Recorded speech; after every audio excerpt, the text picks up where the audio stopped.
Okay, Mandeep. Thanks a lot, Warren. So again, Warren, and it's very difficult to follow all these fabulous people who come here to speak because Warren talks about child development and all the other aspects and attributes of really being good at what kids do and how we engage with them. I think my only claim to fame now, and I appreciate shout out to Tushar, the only brown guy in the room. Thanks, Tushar, for being number 2. And so I'm thinking, what are the things that I can impart here? Because I'll get a little bit into my background. There's only so much that I can say, and so I'm like, well, let's talk about the cute who doesn't fit in, right? And let's talk a little bit about disrupting kids, and I'll explain more about what that is in a second. So as I've done this before, because I do certainly feel like a fish out of water in this place. I don't have a degree in anything that's relevant to talking about this topic, and even in the technology space, I've never written a line of code. That's pretty much the reason that I'm here. And last year I had the chance to bring my 3 kids with me here. They're 3, 6, and 9 years old. And I've told the story before, so I won't bore the people who've been here before on why it is I decided to go and start to do some of the things that I've done. But just by way of the background, I did start a company called Togetherville. Interestingly enough, we launched, I think, 3 or 4 days after AppCamp last year. And we were acquired by Disney 3 months ago. And so now I work for the Walt Disney Company. Very happy to have all the Disney folks in the room because believe me, I learned so much at this place. I'm happy to have other colleagues at Disney here because I think now we have an amazing opportunity. We'll talk a little about that now and some of the stuff you're hearing around technology to really change the value proposition of that company to a larger audience. So I'm excited to participate in that now. Before that, I was a consultant and a lawyer, and then these degrees. So I didn't leave my ego on the beach. It's more to say, look, I don't know crap about what you guys are talking about when it comes to child development. I do know a little bit about this stuff. And so what I want to talk to you about in the notion of disrupting kids is that we've kind of gotten into a pattern, and I want to talk you through my thoughts on the pattern that have developed over just being in this space for the last 4 years. So I left McKinsey 4 years ago to start this company called Togetherville, which builds a social platform for children that tries to take advantage of the most modern interactive technologies that exist today.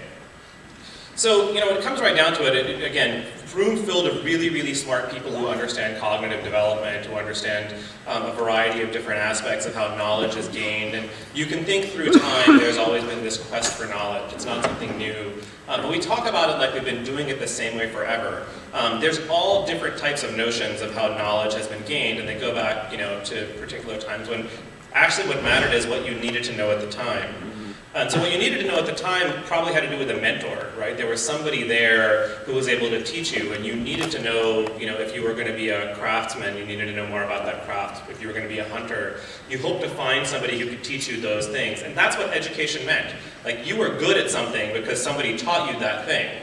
And it was a very much of a one-to-one or one-to-few type of concept. But through history, learning has been going on. It's just been going on in a very different way than the way it is today. Then we tried to formalize it. Right? And so we created these church-centric schools, and the reason that learning needed to happen in the way it was happening is because we needed to perpetuate a doctrine, right? And there was something that somebody needed everybody to know, and so they built schools about it. There was philosophy, and while there was this notion of discourse, there was a discourse around a particular set of things. And that particular set of things was quite compelling to the people at the time, but there was a tremendous power associated with this church-centric notion. And that church-centric notion educated millions and millions of people, tens of millions, billions potentially of people in that same notion. And it's been going on for a very long time, for more than 1,000 years. The first university was started more than 1,000 years ago. And you think back and say, well, what is this classroom you saw at the beginning, and where did that come from? Well, we've kind of moved beyond that now to this notion that college is required. In 1800, there were 143 colleges and universities in the world, 143. In 2010, there were 20,000. Okay, and so we have turned learning into a factory. Learning has been going on throughout history. It's always happened. It's not that people didn't learn before. They learned in very different ways. What was expected of their learning was very different, and how they engaged with their learning was incredibly different. And we end up here today. And so it's really interesting to figure out why. And so one of the things, I'll shout out to Jesse, who also quoted Clayton Christensen earlier today. The guy who wrote The Innovator's Dilemma is the same guy who wrote this book. When I left McKinsey, one of the first things that I started to dig deeper into, why is it that I think the stuff that my kids are about to engage with online really sucks, right? I mean, really.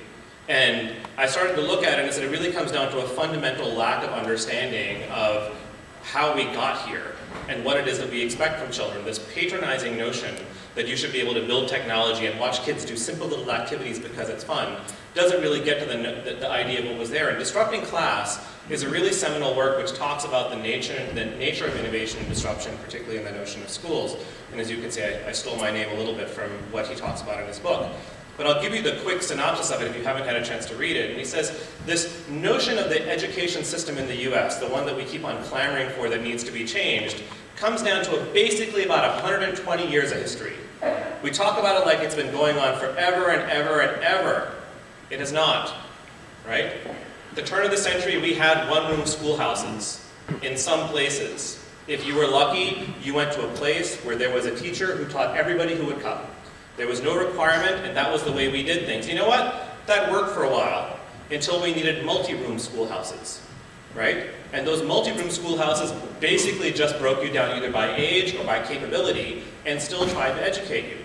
I'm not talking about ancient history here. This is in the last century, right? For a very long time, up until the time of the World War I and World War II, where we switched to skill-based schools. And that was because of the economy. There are two major attributes of the economy that required this. One, we needed to fill industrial jobs. The world was rapidly industrializing, and the classical education we were giving kids was not preparing them for the assembly line. That, and parents needed to work. You actually had two parents in many cases working. The husband was off fighting a war, and the mother was off, patronizing gender role, but let's be sure that's what it was. They were working on factory lines. And so you needed a place to leave your kid all day. That was the school. We built the factory to take care of the parents at the factory, right? And that lasted for a really long time. There was very little innovation or disruption that happened after that point in time, right? Until No Child Left Behind, right? And No Child Left Behind, actually, if you read Christensen's book, is interesting. He talks about the four major disruptions in the learning system: one-room schoolhouse, multi-room schoolhouse, skill-based learning, and No Child Left Behind. And the only innovation really of No Child Left Behind was a requirement by the government that everyone's learning must improve. That's it. Before there was no such mandate, right? There was an expectation that everyone was getting better, but there was no real mandate that everyone's education had to improve. Now we're talking about the disruptions in the education system of the US. So we keep on talking about how hard it is to make change happen. This is really all we got. And when you think about it, the schools are suffering, right? My kids are 3, 6, and 9. I worry about what they have. This is the first generation that is less literate than their parents. Pretty frightening when you think about what that means. We passed the peak, just like in a lot of other industries. That time has come and that time is gone. So it's really time to think about disrupting the way we engage with kids, right? So whether or not you like it, this movie came out last year, Waiting for Superman, has some very interesting thoughts behind it. Again, in the same role that Christensen is bringing to the table, it's a different way of thinking. And I'll just give you a minute. You wake up every morning and you know that kids are getting a really crappy education right now. So you think that most of the kids here are getting a crappy education right now? Oh, I don't think they are. I know they are. Either the kids are getting stupider every year, or something is wrong in the education system. I just try to do my best in school and make my grandmother proud. Among 30 developed countries, we rank 25th in math and 21st in science. In almost every category, we've fallen behind, except one. Kids from the USA rank #1 in confidence.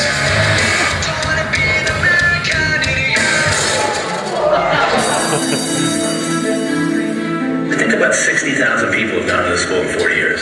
40,000 didn't graduate. This is the damage that this school has done to this neighborhood. A child that doesn't finish high school will earn less and be 8 times more likely to go to prison. I want to go.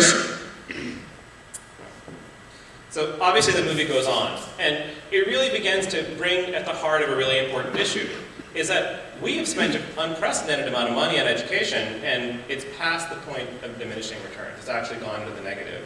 And it's no one's fault, and I feel bad because everyone's still putting their best effort on, right? But at some level in business and in life, you take a look back and you try to figure out what's happening. And this conveyor belt that we created for our children, which is at preschool, we're going to drop them off here, and then they're going to come out at the end. You know what? It didn't work. Something along the way hasn't actually met the need or desire of those children. And if you watch Waiting for Superman, it's kind of this sad tale. Obviously, it's got politics behind it, and I don't necessarily need to get one aspect of politics, but what's sad is that the kids really want to learn, right? The kids really want that opportunity, and quite frankly, it's our responsibility to give it to them. That's kind of the job. that we have as adults in the society. Now, it's not to give them the education we had. It's to give them the education that is appropriate for their time and their resources. It's the education that's appropriate for today. And this conveyor belt that we think, hey, you know what, mom and dad both work, we're going to drop our kid off in first grade and then we're going to pick them up in college, doesn't work because they're all coming back home. Right? I don't know if you saw the stat last week. 85% of college graduates are going home. Home. Right? That whole system we built to get them out, got them back. They're called boomerangs.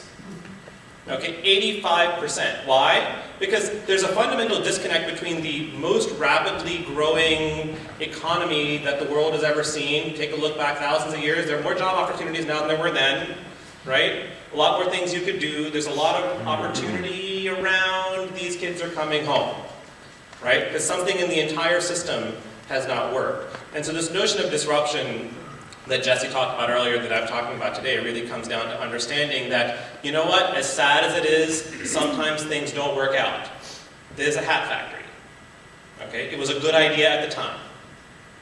You can't perpetuate hat factories into perpetuity when globalization happens. Dude, did you see the royal wedding? Yeah, there were some hats. They weren't made there. They're making a lot of money on eBay. The thing that we have to realize is just like any other industry, the car industry is, the finance industry, there's disruption that needs to happen. And we've held on to this notion that it's important for us to educate our kids in the same way, and we've got these standards, and they're going to work a particular way, and we're going to make it happen. Well, the infrastructure is crumbling, and unfortunately what's inside that building is our kids, and that's our future, and we need to wake up. Because if we don't think differently about how that engagement needs to happen, something else will happen, right? We're terrified by the computer. When you take it into the classroom, it's one of those things like, I need to find a place for it, it's going to go over there, it doesn't match up with my lesson plan, I'm not really sure how to incorporate it. The amount of confusion that happens when you put that interface in front of an adult who's responsible for teaching that child, it's mind-boggling. Right? And it's mind-boggling not because I'm worried about what their reaction is, but I'm worried about what the opportunity that's missed for children is, because today's tech is fast, right? It is really fast for all of us. And we all have our own challenges. Me at age 40 have a challenge keeping up with that same technology that everybody else has around them. It's personalized. That's frightening too. Wait, you didn't know who I was 5 years ago. Now you know who I am. Now everybody knows who I am. That picture that went out, everyone's got it. It's being tagged. It's personal. It's direct to consumer. There is no intermediary anymore. Any one of you, well, aside from Apple. Okay, any one of you can make an app and try to get it out in front of people, right? Direct to consumer. Those channels opened up. I don't have to worry about retail anymore. I don't have to worry about a publisher. I can make stuff happen in real time. It is low cost, both to build and to own. It didn't cost you more than $10,000, maybe $50,000 to build an app, really good one, and it doesn't cost you more than $1 or $2 to buy it. The devices themselves are coming down in price. Google's going to subsidize Android for everybody. Cost is not the issue anymore. They're connected to each other all the time. Everywhere you go, there's something it's connected to. And they're global. It doesn't stop here. The 2 billion handsets that are being sold in the next year or two aren't being sold here, right? They're all over the world, and that is the place that we've never thought about before. School is local, the world is not. And these standards that we're setting for our kids, for our future, are very much localized. And they're distributed now, right? The rest of the world is distributed. This is the technology of today. It's not a matter of, oh look, we built a school and people from miles around will come to it. And then they will go off to a university, or people from even greater distances will come. That model changed. It changed a long time ago. And if you can close your eyes for a second, you'll begin to think about, this is channeling my inner Matthew McConaughey, if you guys remember. So if you just go through at the end of that movie and think about some of the real opportunities, there is a person, and they have at their fingertips access to more information than anybody in the history of the world. And they're not intimidated by it. And they know what to find, and they know where to find it. And they look like that. That person is not scared. of anything you put in front of them. That's frightening too, for the reasons that Claire mentioned, right? But they're not. And they have access to more information than anyone in the history of the world. I left McKinsey to go start Togetherville when I realized that my son, who was 4 years old at the time, had access to more information than anyone who had ever lived, just in front of a computer. That's access. That's not understanding, that's not knowledge, that's not the ability to navigate, that's just access. But you know what? I grew up in rural North Carolina and I didn't have access. And he does. So what are we doing about it? They are not frightened. And if there's going to be a disruption, it's going to be done by her. And what we have to figure out in the notion of disrupting kids is that they are going to disrupt us if we don't find a way to make this happen. And that'll become messier before it becomes better. Now this is kind of like preaching to the choir. I think everyone here is really enthusiastic about the power of what we're about to do and what we're doing and how we're doing it, but realize the rest of the world doesn't get this. And it is dramatically important that we build high quality products, that we get them out there with the right message, that we do it the right way, because she deserves it. She deserves the best we have to offer, and right now she doesn't get it. She doesn't get it day in and day out. This industry that we're in doesn't support it financially. The media doesn't understand it. Everyone's frightened in a cloud of fear. But at the end of the day, that's what matters. That that girl has the opportunity to do the things that we also had opportunities to do as children. So let's give our best, and let's not teach kids like they don't know what they're doing.